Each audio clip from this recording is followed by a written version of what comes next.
Does my dough need to kid in order to produce milk? In general, yes, your dough would have to kid to produce milk, but occasionally you'll have a precocious dough that will produce milk before kidding. Do I have to get a dairy goat for milk? All goats produce a small amount of milk, but if you want a lot of milk, you should get a dairy goat. How long will a dough produce milk after kidding? This really depends a lot on the dough. Usually good dairy dough will milk for at least 8 months. A lot of times, especially the nice lines, will milk through for multiple years, but that's kind of rare. I've never been able to get one of my doughs to do that, but non-dairy breeds generally dry up right after weaning their kids. How many times a day should I milk? If your dough has kids on her and the kids are drinking all the milk, you don't need to milk. If she's producing too much, you can milk once or twice a day depending on how much of an excess she has. If your dough doesn't have kids on her, you can milk twice a day to maximize production, or to make it easier on yourself, you can milk once a day and get a little less milk. Does goat milk taste bad? Goat milk should not taste bad. Some people just don't like the taste of milk, but it shouldn't have an off flavor or strong taste. If your goat milk does taste off, there are many reasons that could be so. I did a video on that when I talked about it in depth, so check out the description for a link.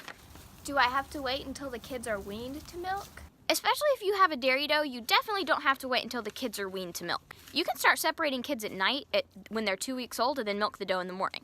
Then let the kids nurse during the day.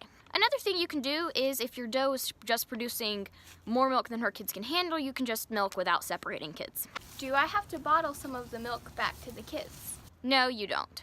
What is the best milk handling procedure? Milk handling is kind of complicated, but basically milk into a stainless steel pail, chill the milk as quickly as possible, filter your milk right before chilling it, wash off your dough's udder before you begin, and disinfect her teats after you're done milking. Hopefully I'll have a more in-depth video on that coming soon, so stay tuned for that. What should I feed my milking doughs? Many answers to this question. I would say the biggest thing, high protein.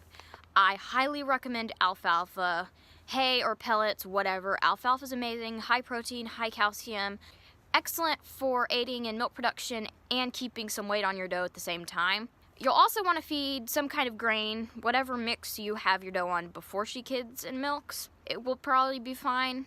You might want to do a little bit of research into the protein in your feed and stuff. But basically, you want a good amount of protein, and also be sure your dough's getting the minerals she needs.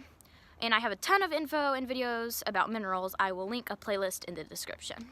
Can my milking dough be in with a buck? Buck smell can taint the milk, and you don't want your dough to get bred and then milk through the pregnancy, so basically I wouldn't keep your pregnant dough in with a buck unless you're trying to breed her. And if you're trying to breed her, put her in with the buck for a few days, but be sure to dry her up at least a couple months before kidding. Can I deworm my milking dough? Really depends on the dewormer. You'll just have to research and figure it out. When you do deworm your pregnant dough, once again, research on the wormer. Different wormers have different withdrawal periods, and not all wormers do have a withdrawal period. Just be sure to know what the withdrawal is for specific wormers.